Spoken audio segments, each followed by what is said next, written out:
চট্টগ্রামে commercial gas distribution company limited ঠিকাদার কল্যাণ সমিতির নেতৃবৃন্দদের সংবাদ সম্মেলন অনুষ্ঠিত হয়েছে।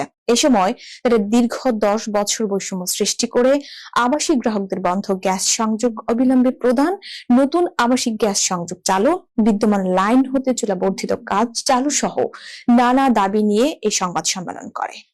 আজ সকালে সমিতির কার্যালয়ে সমিতির সভাপতি মোহাম্মদ নাজমুল হোসেন চৌধুরী লিখিত বক্তব্যে জানান, 2015 সালে হঠাৎ করে সারা দেশে বিনা নোটিশে গ্যাস সংযোগ কার্যক্রম বন্ধ রাখার কারণে সারা দেশে প্রায় 250 ঠিকাদার এবং তাদের সাথে সংশ্লিষ্ট কাজে কর্মরত কয়েক হাজার লোক বেকার হয়ে আর্থিক উপার্জন না থাকায় পরিবার পরিজন নিয়ে দুর্বিষহ জীবনযাপন করছেন, যা উন্নয়নমুখী গণতান্ত্রিক ও স্বপ্নের বাংলাদেশ বিনির্মাণের পরিপন্থী।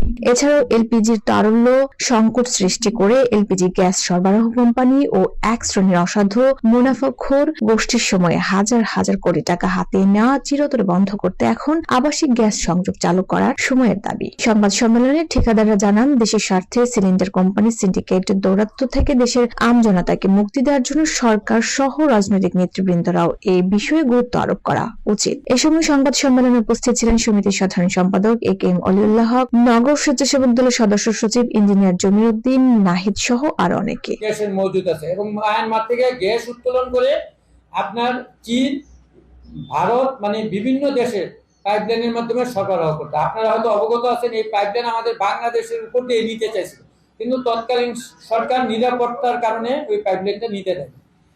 এখন মায়ানমার থেকে আজকে যে আমরা নদী বন্দর পাইছি, ওখানে আপনার এই গ্যাস এই খননের যে কার্যক্রম, ওখানে প্রায় 30% কার্যক্রম সম্পন্ন করা আছে, কিন্তু এক অদৃশ্য কারণে আমাদের এই কার্যক্রম আজকে বিগত মানে 17-18 বছর ধরে টোটালে বন্ধ।